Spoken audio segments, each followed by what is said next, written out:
So since we don't have, we can't tell who all's on, Melissa, would you take roll? I can go ahead and do that. Hold on here.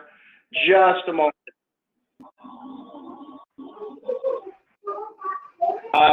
Mr. Freed, I see that you're there. Mr. Tatum, I see that you're there. I'm going to go ahead and do a roll call here in a moment.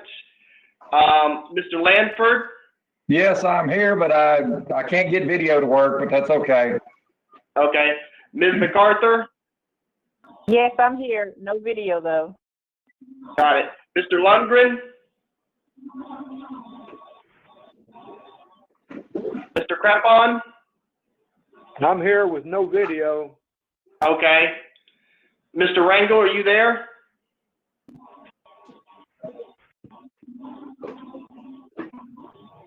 Record shows we have a quorum for the meeting. Okay. Mr. Chair, please go ahead. All right, very good. All right, so item 2, new business. 2.1, project number 20200000304. A final plat for Elm Creek Phase 2, located on a parcel of land known by the Travis County Appraisal District as parcel 922752, located at the dead end of Red Elm Parkway in Phase 1, final plat for a total of 9 lots on 36.536 acres of land. Item A, staff presentation. That's you. Yes. Thank you. Thank you, Mr. Chair. David Harrell here. The item before you is the final plat for Elm Creek North Phase 2. And you said 96 lots. The image you're seeing on the screen is of the actual preliminary plat, and the Phase 1 final plat that's in blue was approved on June 24th, 2019 by the Planning and Zoning Commission. This proposal is highlighted in green, includes the common areas, and those lots that you stated earlier, Mr. Chair, is Phase 2.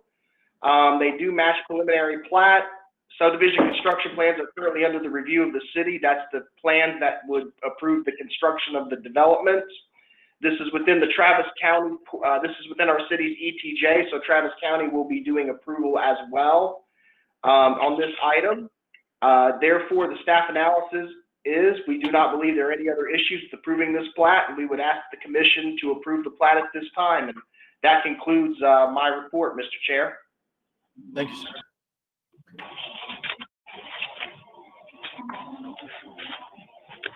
So does the applicant have a presentation? This is item B. Applicant.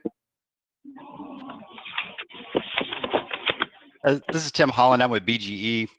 We're the engineer representing Lennar on this project. I don't have a presentation to make, but I'm happy to answer any questions. Thank you, sir. So item C, open public hearing. So anybody wishing to speak can. So I don't know if anybody submitted to speak on this. Mr. Chair, we have no public comments on this item at this time, so therefore there's no public to speak. Okay, so I have by my clock 6:36 public hearing open and 6:37 public hearing closed. So item F, consideration. So from the commission, does anybody have questions, comments? Do we have any kind of input from Travis County on improvements for Plows Lane? That'd be This is Tim Holland again. I'm not aware of any planned improvements for Klaus Lane in terms of the road. We did, dedicate's not really the right word, but we have a right-of-way reserve there that Travis County can take when they want. I believe it's about 30 feet wide. So, but as far as I know, there's nothing planned by Travis County at this point, and we're not building any improvements to Klaus. Okay, I knew that you had made provisions for it, but that's my only concern is the traffic in the backside of the subdivision, which y'all don't have control over. So. Yeah, we do have the one entrance to the back. I think primarily traffic is going to exit out to 290 in the front of this. Okay.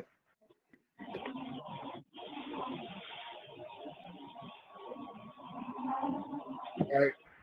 Good point, David. Does anybody else have any questions or comments?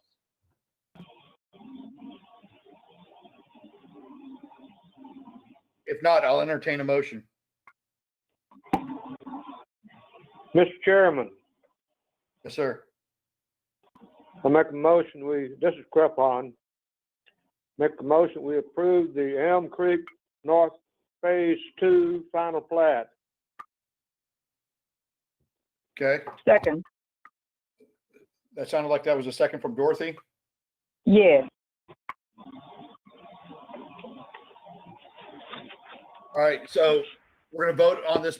Well, David, can you go through everybody one by one instead of voting for it all at once? That way, since you Yes, have- I can. Yes, sir. Mr. Lanford. Yay or nay? Knocks it off. Blanford, yes. Mr. Preet, Yes. Ms. MacArthur, Yes. Mr. Lundgren. That'll be an absence. Mr. Crepon, Yes. Mr. Tatum. Mr. Tatum, Jason's muted. I muted myself. That's a yes. okay. Mr. Rangel. That's 2 absences, everybody else 4, so the item passes. Congratulations. All right. Fantastic. Mr. Okay. Chairman, Yes, sir. Mr. Chairman, Yes, sir. this is Crepon. The reason Lundgren's not there is he had his mother's funeral today. So I Okay. think he should be excused. Yes, sir. I would agree with that. Thank you for letting us know that. Mr. Chair, who was that again? I'm sorry. Brian's mother died and they had the funeral today. Oh, of course. I'm sorry. I just wanted to clarify for record so Melissa gets it down. Thank you. Okay. Very good. Okay. So going on to the next item, item 211, project number 202000338, specific use permit to allow for a medical facility use within R1 single family dwelling district located at 902 West 2nd Street, Bastrop County Appraisal District, parcel number 80107. Mr. Harrell. Thank you, Mr. Chair. Very quickly, I'll go through this item. This is for a specific use to bring a medical facility use to the site. I'm going to go ahead and pull this up on the screen. You can see the location of it here is in blue. You can see the green is R1 zoning. The lighter red is C3. The darker red over toward the corner on the right is C2. This is a 6,536 square foot industrialized prefabricated building. This would be the reason you're seeing this is this would be a expansion of the existing principal use to the site. And therefore, this use would require a specific use to be granted by the Planning and Zoning Commission, or recommended by the Planning and Zoning Commission, and eventually considered by council on July 7th. A site plan has been attached that indicates what the uses are on the site. You can see the area in gray as the specific use. All the proposed uses on the site plan meet city code regarding the minimum parking standards, except for the main school building and the portable school building. Now, these parking standards are not covered under your city code, and the minimum parking standards must be decided by the commission and council through this site plan. You'll notice on the right there, it's not very visible if you're viewing this live, but there's a parking calculation chart for all the uses there. Those uses meet code standards with the exception of the middle school and the portable buildings, because our code does not have a minimum set standard. So by making a recommendation of this item and a council consideration of this, not only would the special use be approved, but the parking with it would also be a subset of the approval. Bear in mind that under section 46-138, a medical facility use must receive a specific use permit, and that is the commission as the recommendation authority and the council. You can pass any requirements, conditions, or safeguards as needed to protect adjacent property in accordance with city code. The staff analysis for this item, I'm so sorry, I bumped the mouse. But anyways, the staff analysis for this item. Now, on the actual plan itself, it totals all the uses at 155 with provided 177. Because this is a use that's going on the property and the other uses that are there, we should probably want to maximize the parking standards on this. So instead of 155, staff would ask that the commission and the council make the minimum parking from 155 to 177. So in other words, it would max out the uses on this site without either removing something on the plan or actually creating new parking which would address the new use. Other than that, staff has no concerns since the site accommodates other principal uses already, which is the technology building, the warehouses for the ISD itself. Those are regarded as commercial or industrial nature. And also based on the zoning map that you looked at as well, the site is near other commercial uses along Highway 290. So it's not a entirely overall residential area in the greater sense of the area. And with that said, that concludes my staff report, and I'll turn it back to you, Mr. Chair. Okay. Item B, applicant presentation. Does the applicant have a presentation? This is Gary Davenport, the architect, in-house architect for Ramtech Building Systems and the architect of record. The only part of the presentation I would like to say is that this existing use we understand is ongoing inside the existing school, and because of requirements for the school, the client has come to us and asked us to put this proposal together to have the building located as shown. And with that, I'd just open it up to any questions. All right, thank you, sir. So next item is item C, public hearing. Mr. Harrell, was there anybody signed up? There was. I'm going to go, we've got two citizens that have asked to comment. One is a paragraph and the other one is about 2¼ pages in size. I will go ahead and read it verbatim because we have to read it into the record. We have somebody that lives within the area by the name of Angela Bailey. They had no specific objections to the clinic proposed, but they did have questions about traffic flow in the area. The reopening of the Flex campus appears likely to add traffic to problems in the area and is already congested during school openings and closed hours. What plans exist to alleviate or control the traffic patterns in this area to ensure student safety, as well as access to homes in the surrounding streets? That was citizen comment number 1. I'll go through number 2, which is the longer one provided. And this person's name is Robert Allen. He resides in the immediate area.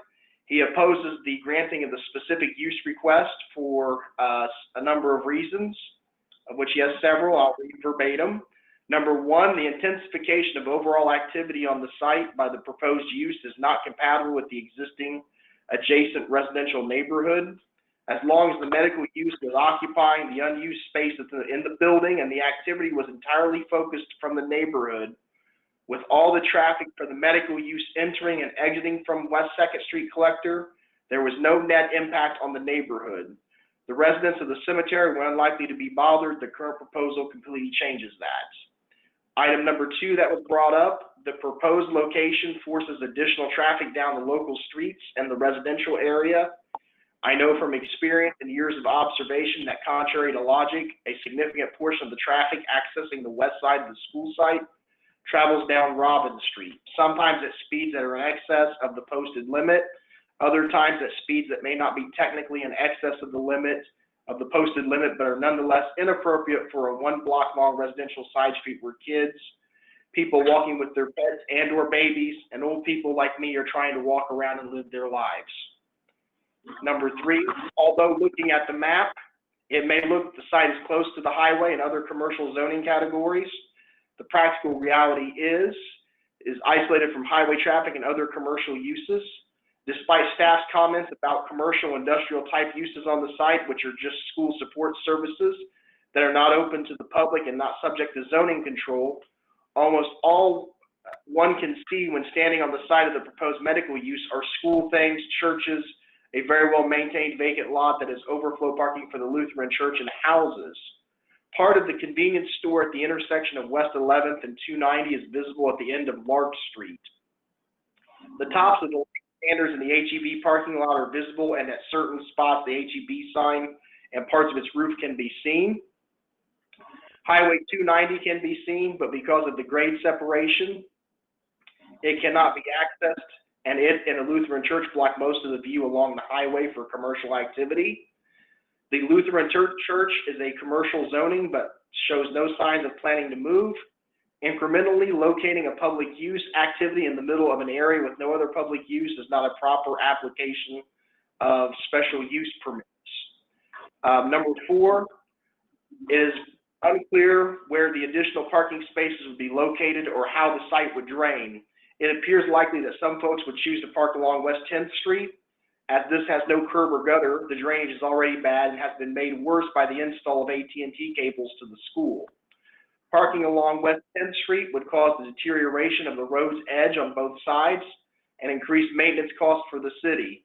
The pavement is narrow, and parking that took up even part of the pavement could easily cause occasional congestion, especially if there were more traffic activity in the immediate vicinity. Considerable amount of traffic uses Lark Street and West 10th as a bypass to get around the four-way stop at West 2nd and West 11th. If that traffic starts experiencing congestion due to parking along 10th, it will revert to coming down Robin Street as it did before Lark Street was given a good smooth pavement a few years ago. There are still too many folks that use Robin Street to avoid the four-way stop if they see traffic at it once they come around the curve on 11th Street. These folks are usually in a hurry, and we don't need any more vehicles in a hurry added back onto Robin Street. Number 5, medical use special permits in residential zones are normally only used to allow nursing homes to exist in residential type settings, or occasionally to allow doctors' offices as adaptive reuse of a large residential building, especially on busy streets that have become somewhat undesirable for standard residential purposes. Plucking down prefab med office buildings in residential zoning is not really an appropriate application of the special permit. It is allowed by the ordinance, but so is allowing a motor raceway in residential zoning. Would you want that? I cannot imagine how that ever got. Now I note that while a motor raceway can receive a special use permit in any district, a horse track apparently cannot. A store selling beer can receive a special use permit in any district, but if the store does not sell beer, it fails to qualify. Apparently the writers of the ordinance like to drink beer and drive fast. Perhaps they were NASCAR fans. The special use portion of the Elgin zoning really needs some work. Number 6. If it is imperative to have the medical use on the site, it would be more appropriate to site it on the north side of the lot where the technology office is at. Of course, the school district, as most districts in my experience have done, chose to do what is convenient for them without regard to the surrounding neighborhood. School districts, board and staff, administrative staff tend to have very narrow focus and are unaccustomed to being subject to zoning considerations. In this case, the specific use request has been left to the last minute with no time to implement alternative considerations. The very tone of the application is such that if their request as submitted is not approved, then the medical use will go away to the detriment of the community, thereby putting the onus on the city to approve the request. This is an improper way to do business. If the request had been submitted in a timely manner and the ISD knew in plenty of time they needed to move the medical use, then more appropriate location could have been negotiated in time for necessary utilities to be extended. If this request is approved, the city of Elgin should at least mitigate the traffic effect on the residents of Robin Street by installing speed humps to prevent additional traffic from traveling down unsafe speed on the street, on Robin Street. I have previously appeared before the city council with the support of all the residents of Robin Street to request this. Mr. Chair, that concludes the letters. Okay, thank you. Let me get back.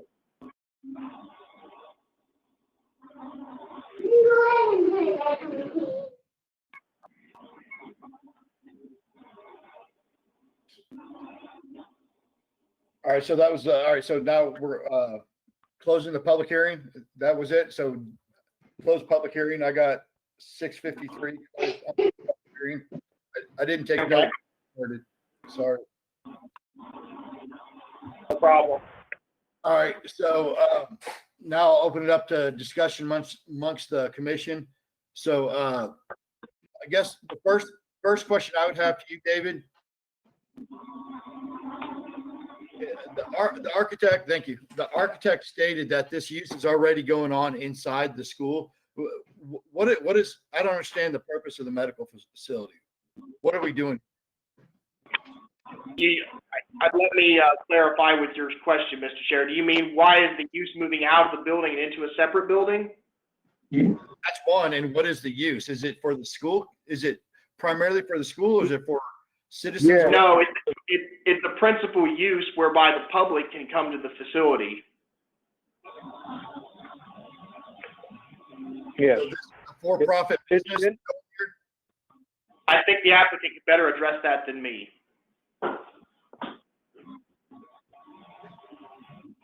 I also have a pretty good concern about the traffic. Do we have an estimate of how many people per day will use this facility? Dave, can we hold that thought? Can we get? Oh, sorry, okay. So my question is, this use is already going on the campus. All right.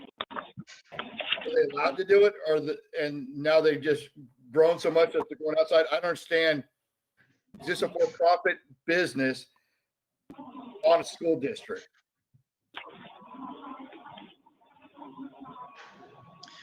This is Gary Davenport, the architect. Our client is Community Health Center, and they have been, I am not aware of how long they've been operating on site. What this facility is 14 exam rooms and 3 dental stations that are available to the community at large, as well as to the school district children. It includes other support services within it as well, such as insurer, provider capabilities, open waiting area, procedure room, which is a part of that 14 exam room count. I'm not sure if the owner's representative is online, so if I may just ask, is Rocky, do you know who else might be here? Rocky's from the Ramtech staff. He's the project manager. I invited Rafael de la Paz to be in the meeting tonight also. Okay, is Rafael, are you online?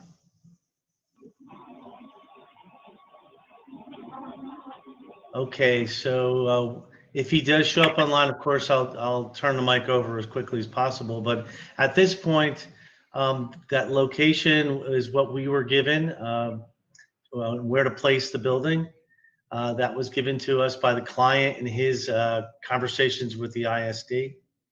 As far as it's the size in the current building, I understand it's slightly smaller. I unfortunately do not have any areas to share. I apologize for that. The parking that supports the facility, I understand is already on site. The calculation that we came up with was based upon the meeting of the requirements for the city of Elgin. Other than that, as far as the operation and generation of car parking spaces, we use the calculation as required.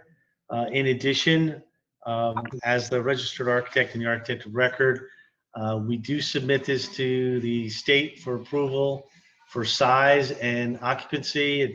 It's a pre-manufactured building, but it is in no way, shape, a trailer. It is a permanent installation. Our company, Ramtech, has been doing this for 38 years, and I've been a registered architect for a little bit longer than that. So as far as how the building's built and how it operates on site, it is to the state mandated requirements for the operation certification. Okay, I don't understand that. I'm just trying to understand, is there, David Harrell, is there already a specific permit on this site for this use? From our standpoint, no, because the specific use was never granted for it. So by moving it out of this into the new building, we're treating it all as a new use.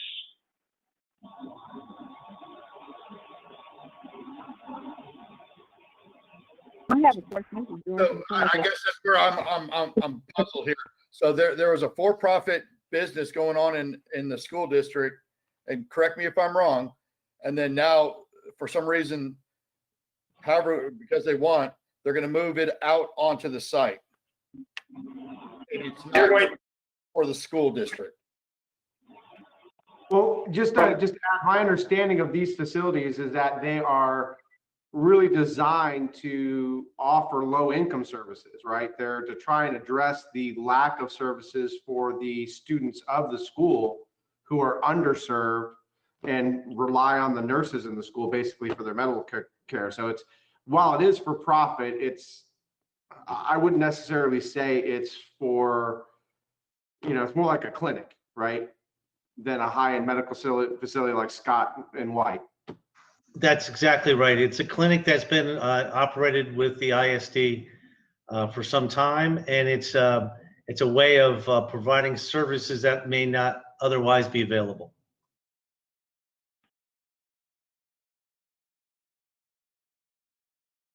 And I may say, in addition, it's also available for the community as needed, and I think it's been operating that way as well. Right. It's been open to the community, and again, I'm not saying it's not open to everybody, but typically people who are insured aren't going here, right? It's mainly That is correct. folks.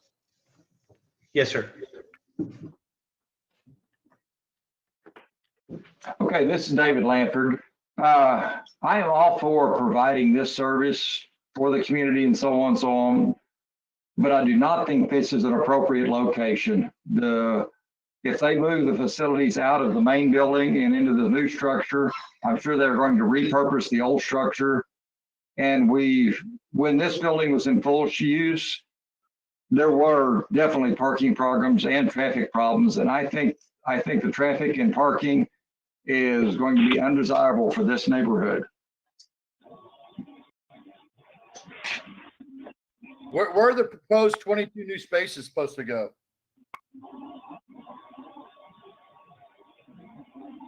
There's a capability over the site. On the plan that we submitted, we showed the existing striping, and also adjacent to the building at the entrance, the proposed building, we showed new parking spaces, and we took into account the space that was on the site already. Mr. Chair, this is Cody Brooks with Bannister Engineering. I'm the civil engineer on the project. I think there may be you said 22 spaces. I think there's a little bit of confusion there from David's presentation earlier. With this current proposal in front of you, there are no additional spaces. So we calculated a required number of spaces based on all the uses on the site and came up with 155. The site currently has 177 spaces on it, and that's the 177 number. Both those numbers are listed in the table on this on the site plan, SUP site plan. So David's recommendation was that we make the required number of spaces 177 to match how many spaces are on the site, if I understood David correctly, because he didn't want there to be additional spaces to allow for another use. Is that correct, David? correct. Thank you for the clarification. Hi, David, this is Rocky with Rampat. Yes, sir. I just got a text from Rainy Land. The community health center is nonprofit. Okay. I think he's trying to get on, but he's not on. So he sent me, I don't know how he knows this, but he sent me a text and said that the community health center is nonprofit. Okay. Right. Mr. Chair, that's noted in the record. Okay, thank you, sir. Okay, so our primary concern from Mr. Rampart is the traffic coming on that Robinson Road. Is that Robin Road? I'm sorry. But that's the primary concern from you, David, is the traffic inflow? Well, excuse me. Go ahead. Robin Street and 10th Street are going to get a significant more traffic. Neither of those is a really good traffic handling street. Right. You know, the only thought I have is that this is probably a 9 to 5 Monday through Friday clinic, or it operates during school hours. Is that the case, or is it going to be open on the weekends?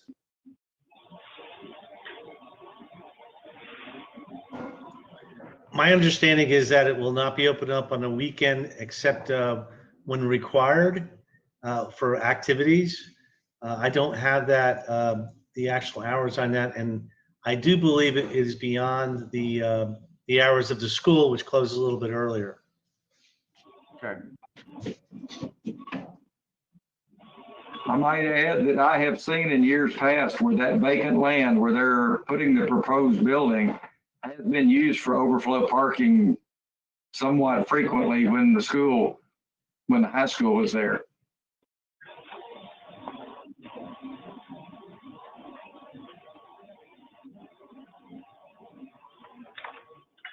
Mr. Chair, Yes. as the commission, under the code, they can pass any requirements, conditions, safeguards as needed to protect adjacent property in accordance with the city code. That also includes hours of operation as well.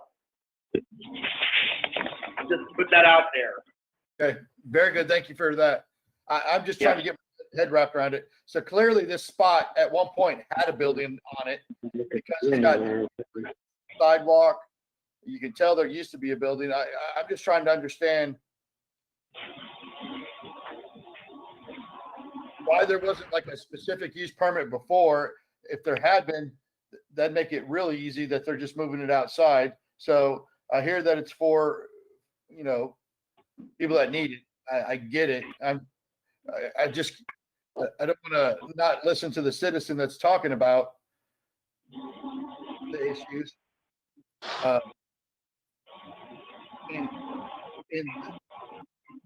the traffic is because it's a school and everybody drops their kids off at 7 and everybody picks their kids up at 3.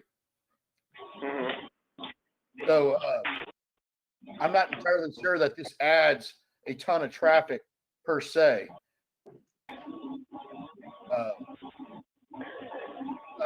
That's where I'm just trying to wrap my head around it. And if anybody on the commission has any other thoughts or comments, I think. Well, this is Crepon.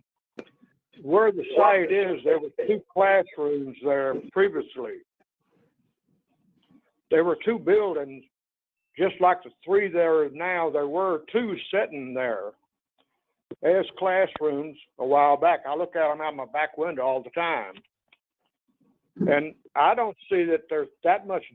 The only time there's really traffic here is the 8 o'clock hour and about a 3:45 hour. Otherwise, there's nothing here. It's not that bad. Okay, That's my comment. And I'm here and I'm looking at it all the time. Well, I have a thought. I don't know, again, I can't say that this is going to be the case, but maybe having a little bit of additional traffic on that road will really help stop people from using it as a racetrack, because I think that was what the guest was saying is people basically, they're trying to circumvent the stop sign, you know, because people bottle up at that stop sign when they're picking up and dropping off kids. So they zip around this back road and fly to try and beat the traffic turning right off of 2nd Street. Or 11th Street right there. So maybe, again, I can't say that, but maybe just having some regular traffic on there that's moving at the appropriate speed will kind of curb some of that negative, you know, point A to point B traffic. This is David Lantern. Another thing that may help possibly is if we did maybe curb and gutter, at least on the one side of the street, because I think you're going to have a lot of people parking on 10th Street, or at least a concrete apron on the edge to protect the asphalt there. So maybe some possible improvements along there for parking. So here's where my suggestion was going to go is there's no off-street parking for this. They need to park on site. That's right. They can sign that thing as no parking. That's simple to do. That's real simple to do. That I would agree with that. If they're providing the correct amount of parking on site, there should be no off-site parking. Everything has to be on site. And it can be signed easily. So that might be a good condition for the commission to mention. Maybe we need to add no parking signs. And is there a stop sign there on Robin Street coming on to 10th Street? There's a stop sign on both Robbins and the other one, Clark? on 210th, yes. Okay. And there's one also coming out of the school property, there's a stop sign.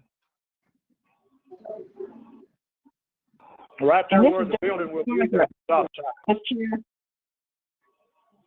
Mr. Chair, this is Dorothy MacArthur. One good thing too in that area, that is a school zone that's close by, so the speed limit is, somewhat limited to how fast you can go in that area. And from some experience I've had, I know they do patrol that area, so that would be somewhat watch more carefully about the speed limit and them obeying the speed limit. Also, I have another question on the special use permit. Is there like a time frame for the special use permit in this particular setting? No, unless you make a condition of your approval to make it that. It functions in perpetuity with the use of the land. I thought it was every 5 years. That's what we're accustomed to seeing. Maybe That's a condition placed by the commission as a recommendation and/or the council at the time of consideration. There's no code requirement that indicates a 5-year time frame unless you so make the condition to do it. Okay.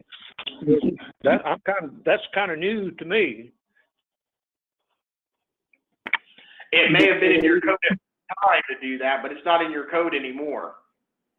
Okay. Thank you. No problem. Thank you. So is there any further discussion? Yes, this is Rocky with Ramtech. Just got another text from Mr. De La Paz. The hours of operation will be Monday through Friday, 8 to 5. Thank you, sir. Sir. This is Gary Davenport, the architect. I received the same text. I just wanted to clarify. I did send Mr. De La Paz the link again. I do think there's some technical challenges. He would like to be here and he apologizes, but I think it's just technical difficulties. Okay, thank you. So, as I just said, do I have a motion from, is there any further discussion on the commission? Yes. Yeah, all right. And this is something this is something I feel is very important, but I don't know if it has anything to do with this. The address, the location is at 902 West 2nd Street, which is the cemetery across the street. That's even numbers across the street. So any fire station or any fire department or any emergencies goes to 902 West 2nd Street, they're going to go to the cemetery. Mr. Chair, I can add some clarification if you like. Yes, sir, please do. Yeah, I would like to know that because the odd numbers are on this side of the street, south side on the east-west route. That is, their address is correct. Bastrop County's confirmed with us today that 902 West 2nd Street is their address. And when we coordinated with Bastrop County today, it's a really unique situation. I would assume they've skipped entire blocks. So it goes from 600 to 900 on one side of the road system. I would assume the reason that was done back in the day, this is a big site in case somebody wanted to ever divide it up. Let's say the school's no longer there anymore. If they wanted to divide this up into certain lots to develop it, you would have the flexibility to add the addresses to it. But ultimately, Bastrop County and our system as well, that is their address.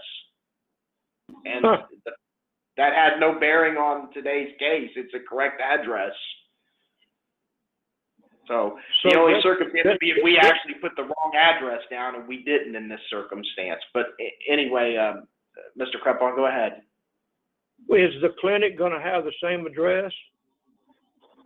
That is something that we will look at as we go through the building permit for this. We would issue a new address more than likely with this, and it will be a different address. And there's also creative ways that we can do through CapCog's addressing system requirements to assign it a suite or something along those lines, or a specialized number. So it's like 902 Unit A, Unit B, Unit C, something along those lines. But if there's when we look at this further through the building permit application, should this be approved by the council, we will address that at that time, but it'll be addressed. Okay. All righty. Still weird. David, this is Raphael. I'm not sure if this is the good time. I'm with the clinic. I'm the CEO of the community health centers. I know there are some questions. I was actually having some issues jumping on the call, but I was able to listen through the majority through YouTube. So I did want to address some of the questions that had been asked at this point.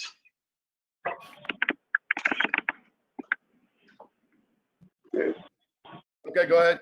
Okay, so one of the things is so we are a nonprofit. We're a nonprofit organization. We're what you would refer to as a federally qualified health center or a community health center. They're interchangeable. And so we've been on the campus, on the Flex campus since 2014. Before us, there was another health center, also an FQHC by the name of Lone Star Circle of Care. They're a much larger organization. They service Bastrop as well as Travis County. And so during that time when they were, unfortunately, they had to retrench some of their services, and they asked us if we would be interested in serving the community at that time. And of course, having a health center in a school setting, not only does the school benefit being able to provide services such as well child immunizations, sports physicals, but also being able to provide care to their families and also the faculty. We're on a nonprofit. We serve over 56% of our population is uninsured. So although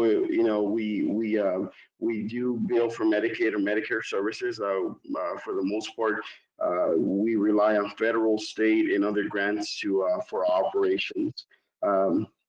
The other thing is also I want to point out that this health center, we were awarded a $1 million grant from the St. Davis Foundation in Austin to expand some of these services. One of the reasons this expansion came forth was also just the dire need in Elgin for medical services. The other reason we also had to move on this expansion was that the current facility is going to be repurposed by the school district for additional classrooms, I believe. And so therefore, this is one of the reasons why we essentially need to get our own space. And this is a piece of property that was not utilized, and the school district had proposed having this clinic on site.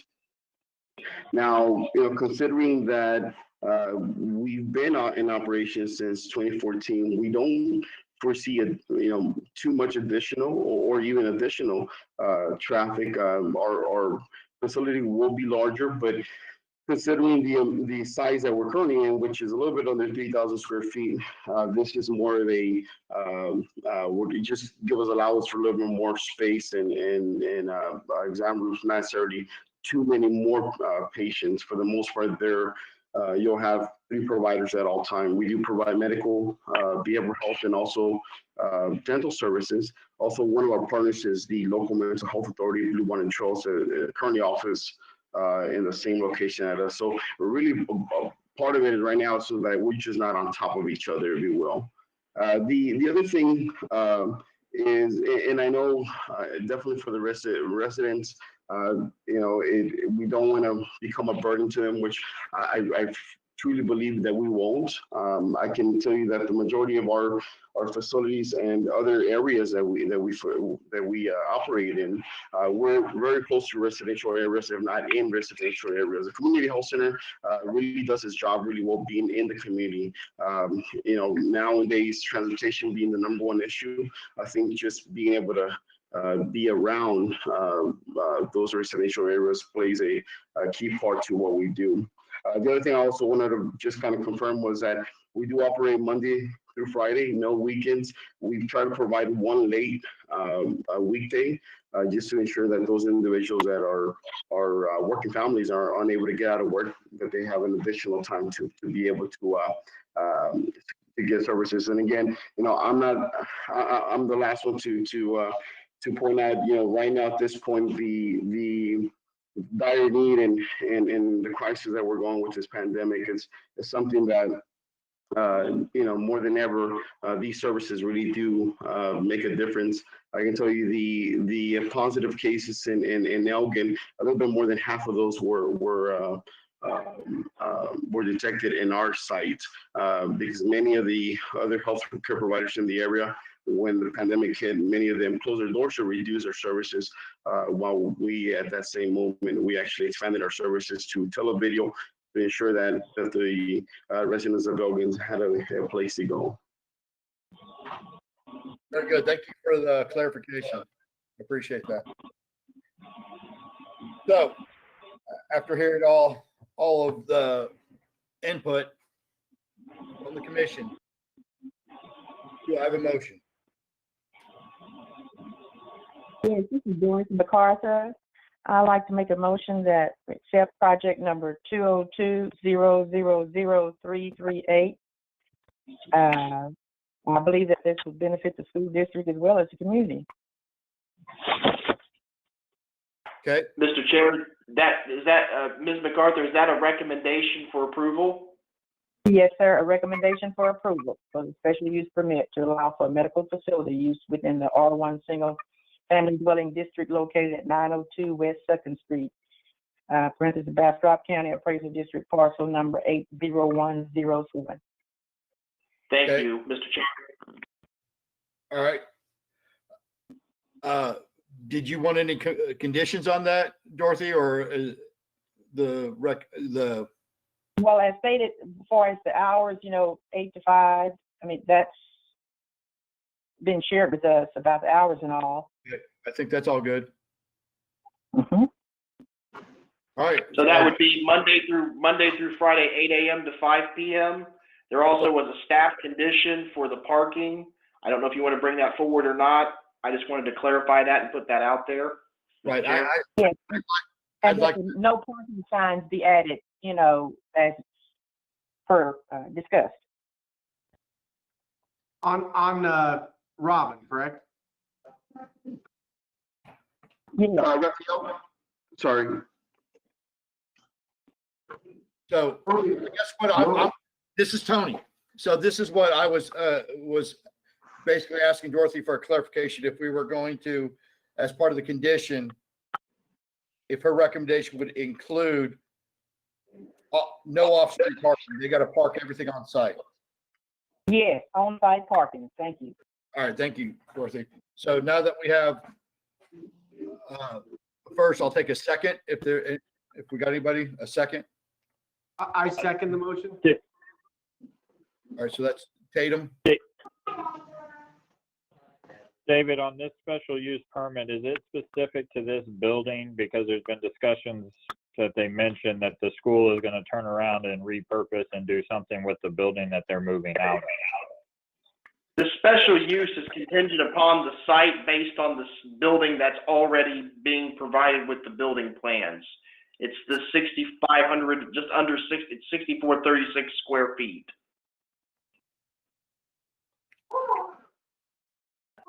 You didn't really answer my question. So is the school free to do whatever they want at the existing building, David? Or no?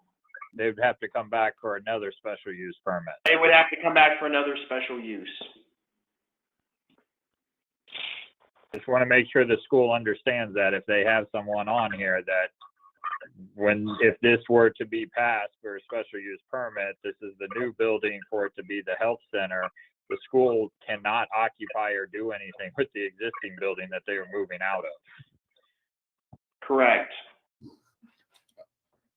Oh, I guess I don't understand that. So if it was already the school's building, I thought that was the whole point. These guys are moving out into this building so the school can put classrooms, I guess, back in place.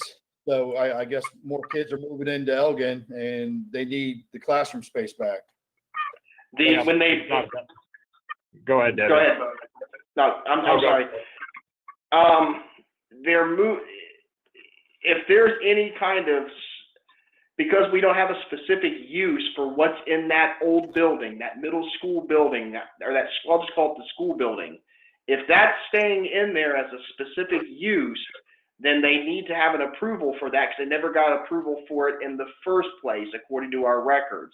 This only covers the movement of the new use, that use in the building, which we call the new use. That's it. We're only approving 6,400, I think, 36 square feet of special use space. That's what the building plans call for. And Tony, the reason I am clarifying that is because there was some discussion about improvements happening on is a lot of the traffic that we're talking about, they're not adding any density by what they are proposing to do. Now, should the school all of a sudden say we're going to flood that building with a different use, which has not been proposed yet or anything submitted, that's where the pickup on any kind of studies or traffic or improvements would need to occur technically if they try to backfill that building. Does that make sense, Tom? Yeah, so I hear you. So I guess I understand it was they were going to go back and use it for its intended original purpose, which is a school. So if they're planning on putting some other use in there that is not a school, I'm on board. Provided it's not a permitted use under the R1 zoning category, Mr. Chair. Right, because it's R1 right now. I have a question on Dorothy's proposal. On the parking, does that require all 177 spaces, I believe it was, for the clinic? No, what's proposed now by the applicant for the school parking, the total uses only calculate to 155 spaces of 177 provided. The staff, the concern I had in my staff report was I wanted the provided spaces to equal the minimum spaces at 177. So that way no other use could come to that site without either a subtraction of a use that's there, like the tech building, the bus barn, that sort of thing, or the building of a new parking lot on site to accommodate the new use. Okay, I would like to see that in the proposal so that can't happen, because I think that they will infill that building with other uses. Ms. MacArthur would have to modify her motion in a second on it if she so chooses to do that. Yes, that's fine. I already have written down the 155 to 177 spaces, so I would like to modify the proposal, including the 155 to 177 parking spaces provided. Mr. Chair, the person that seconded it would have to second that motion. Understood. So do I have a second based upon Dorothy's proposal? I second that motion based on the additions by Dorothy. There you go. So we got a first and a second. So I will go ahead. Okay, I'll do roll call. Thank you. Mr. Lanford. Lanford, yes. Ms. MacArthur. Yes. Mr. Preet. yes.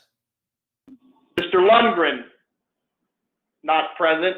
Mr. Crepon. Yes. Mr. Tatum. Yes. Mr. Rangel. Not present. Motion to recommend approval with conditions as stated, approved, recommend approval 5-0. This will go to council July 7th, 6:30 p.m. At that time, the council will make a consideration on this item, and that'll be the formal approval of it or denial of it, however they decide to pursue this. Mr. Chair? All right, thank you very much. So item 3, announcements. Yes. I have nothing to announce in regards to any going-ons at the moment, Mr. Chair. So my question would be, our next P&Z, are we going to be in person or are we still doing this online? So far as I understand it, it may be online, but I think we may be leaning towards going in person. With this whole pandemic situation, unfortunately, planning ahead isn't, going that far ahead really isn't, it's difficult because everything changes day by day and week by week regarding this. So it is possible you could be at go-to meetings or it could be in person. I will keep you informed. All right, thank you, sir. So with no further announcements, I would say item 4 is adjournment. So item 4, adjourn. Thank you. Thank you. All right, Thank thanks, you, everyone. everyone. Good to talk to y'all. Yep, good seeing you.